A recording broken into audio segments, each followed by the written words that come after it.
Hi everyone. Before we begin, I would like to acknowledge the owners of the lands on which we are meeting from today. I pay respect to elders past, present, and emerging, and extend that respect to all First Nations people with us today. Thank you so much for joining us for our presentation on impacts of domestic and family violence on animals and how to keep them safe.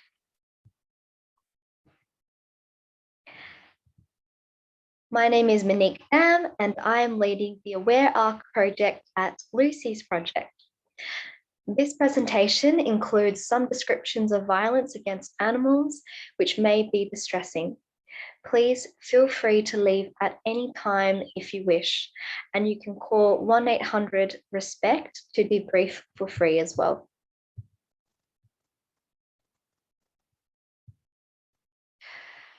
Perpetrators often use violence against animals, including companion, assistance, farm, and wild animals, to exert power and control over their partners and children. Companion animals refer to what most people consider pets. An assistance animal is an animal who has been trained to assist a person with disability. For example, a guide dog or a support animal for a person with PTSD or epilepsy. The abuse or killing of an assistance animal can have particular impacts on a victim survivor's health and well-being and undermine their ability to access the supports they need to be safe. When we talk about wildlife, we are talking about animals like kangaroos, dingoes, and insects. And we also consider that this includes animals that are native and introduced species like foxes. Perpetrators may threaten to harm or kill animals as part of a pattern of coercive control to prevent victims from leaving or to force them to return. Animal abuse can include physical, sexual, emotional, and social abuse by isolating the animal or locking them up.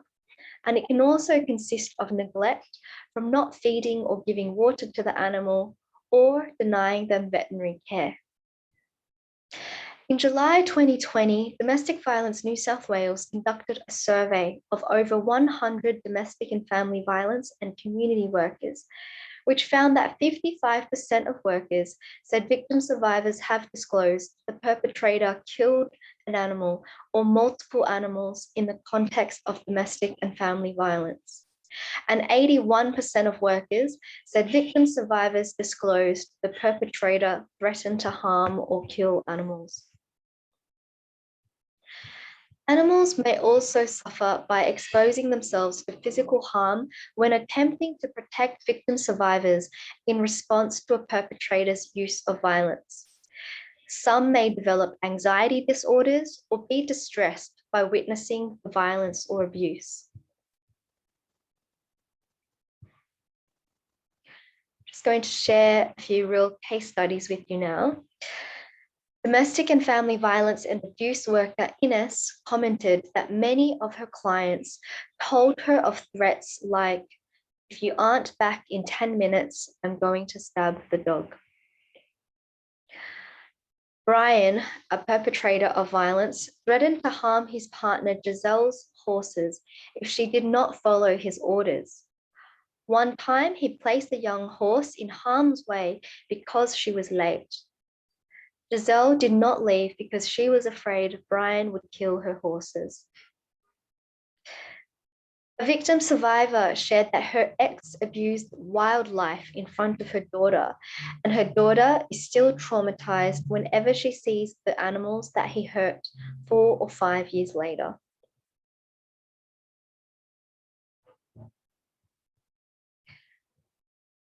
Animals who have experienced violence may display a variety of behaviors because of their trauma.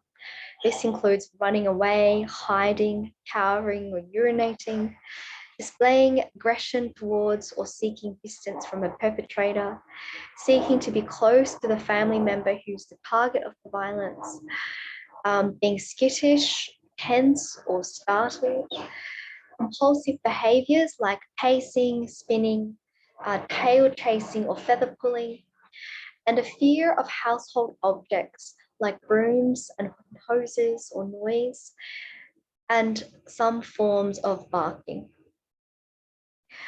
Animals, like people, need time, space, and support in order to recover from the trauma of violence. Vets can recommend treatment like referrals to a behavioral specialist or medication. Wherever it's safe and possible, it can be helpful for the animal or animals to be kept together with their family members.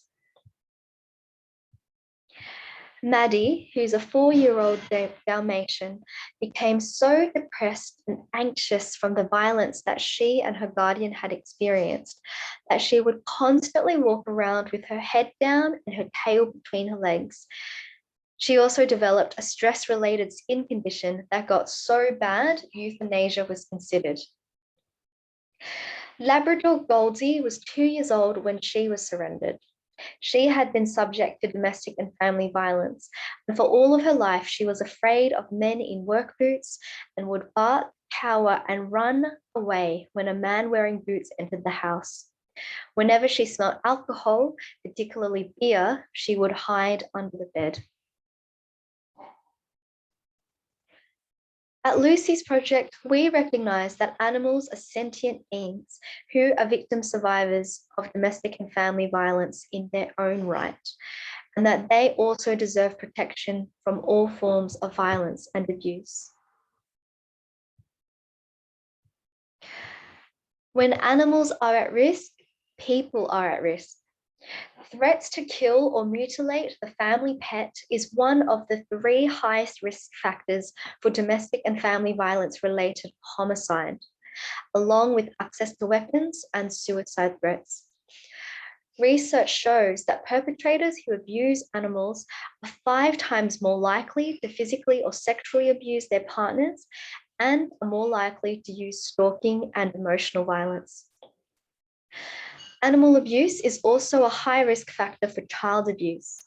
And when a family member abuses an animal who is much loved or forces the child to carry out the abuse, that inflicts emotional and psychological harm on the child. There is also a risk that when a child observes violence against animals, that they may also use violence against animals in the future.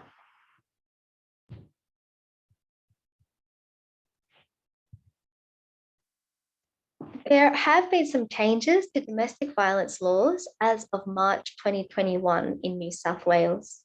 The definition of intimidation now clearly includes actual or threatened harm to animals belonging to or in the possession of the victim survivor.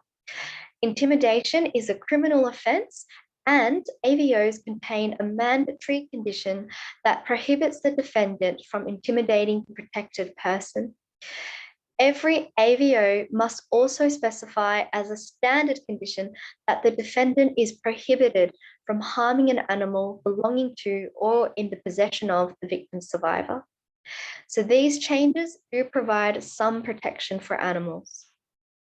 In addition, you can always contact and report animal abuse to the RSPCA, who have the power to investigate and also prosecute animal cruelty charges. The bond between a human and an animal who are victim survivors of domestic and family violence can be crucial to the well-being and may be the only positive relationship in their life.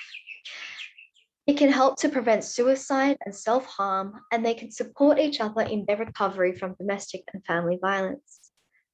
Many women report that their animals helped to prevent self-harm and were allies during the recovery period because of their loyalty, their lack of judgment, and unconditional love.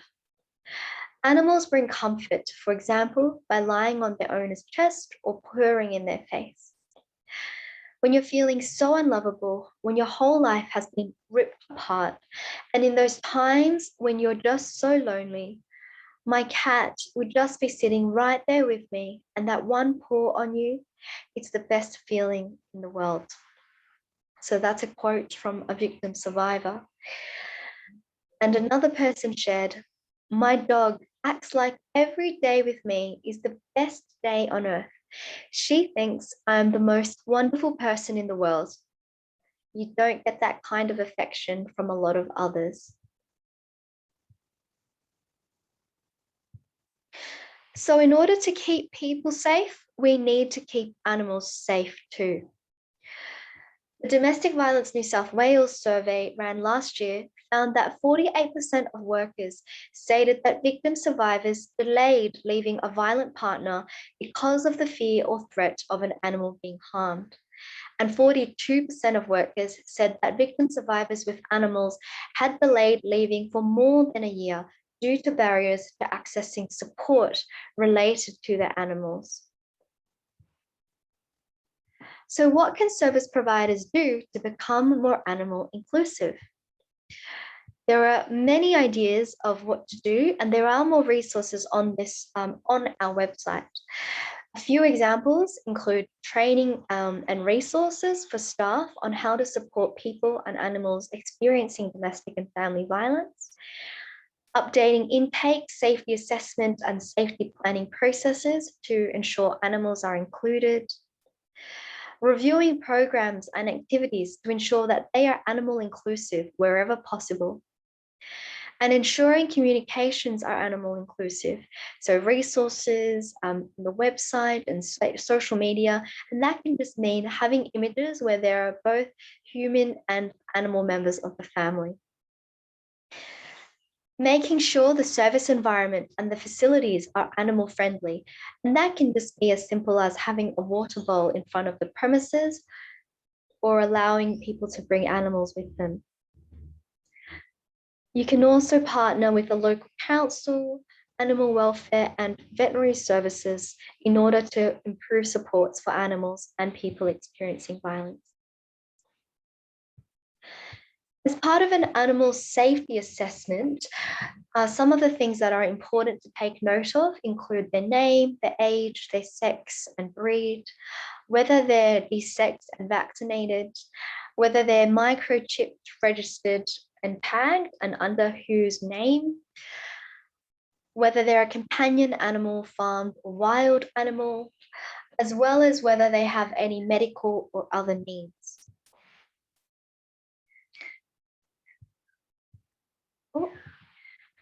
As part of the animal safety assessment, it's also to consider the perpetrator's behavior, whether they have abused or neglected the animal and what type of abuse or neglect, whether there have been threats to harm, kill, keep the animal, take the animal, or give away the animal.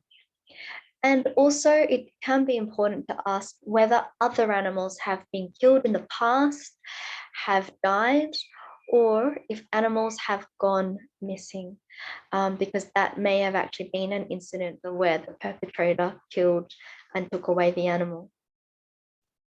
In terms of the animal's behavior, it's helpful to ask whether the animal has previously intervened and what their behavior is like, as well as whether they have any injuries. And it can also be good to ask about the children's behavior towards the animal. For example, if there are any worrying behaviors, like the child is also enacting any abuse against the animal. It is also important to take animals into account when undertaking safety planning for the human and animal victim survivors. Some of the things to look at, and again, there is a lot more detail on our website that you can refer to after today's presentation. Some of the key things to think about include the preparation stage, whether the human victim survivor can gather evidence of the domestic and family violence perpetrated against the animal, as well as evidence of their ownership or their care of the animal. That can be important to ensure that the animal can actually be kept with them. Looking into transport and accommodation options for the animals and human victim survivors. On the actual leaving day, it includes ensuring the animals are secure until they're ready to be loaded onto the transport facilities, and also ensuring that there is a grab and go bag with the essentials packed that may include medication for the animals. And of course, that can be prepared as part of the first aid as well. After the relocation is made, it's important to think about veterinary care and welfare checks for the animals if the animals did have to be left behind at a farm, for example. And also what access to the animals is like and safety procedures around that to ensure that the animals aren't being tracked as well. And of course, if the human victim survivor decides not to leave with the animal and would prefer to stay with the animal, then there are also options like staying home, leaving violence.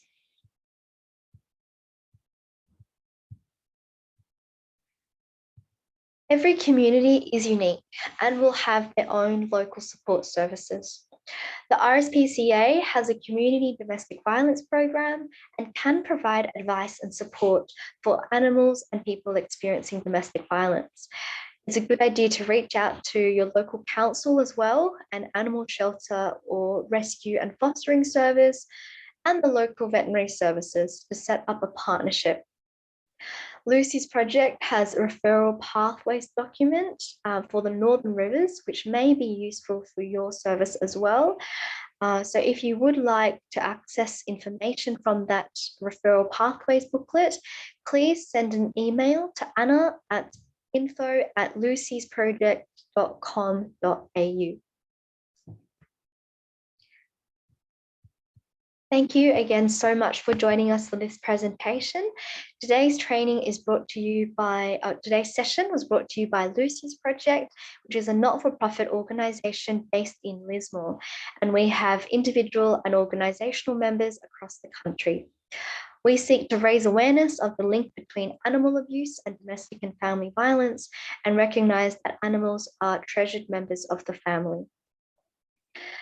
This is part of our Aware Arc project, and as I mentioned earlier, there are many more resources on our website. So if you go to lucy'sproject.com.au and go to the Aware Arc section or the webinar section, you'll be able to find more resources related to how you can support animals and people experiencing violence. We would, of course, also like to thank Blue Sky for inviting us to be part of this Domestic and Family Violence Forum. Thank you so much for joining us. We do have a survey that we would be grateful if you could fill out. So I will send a link through, and you can also find a link to the survey on our website. Thank you so much.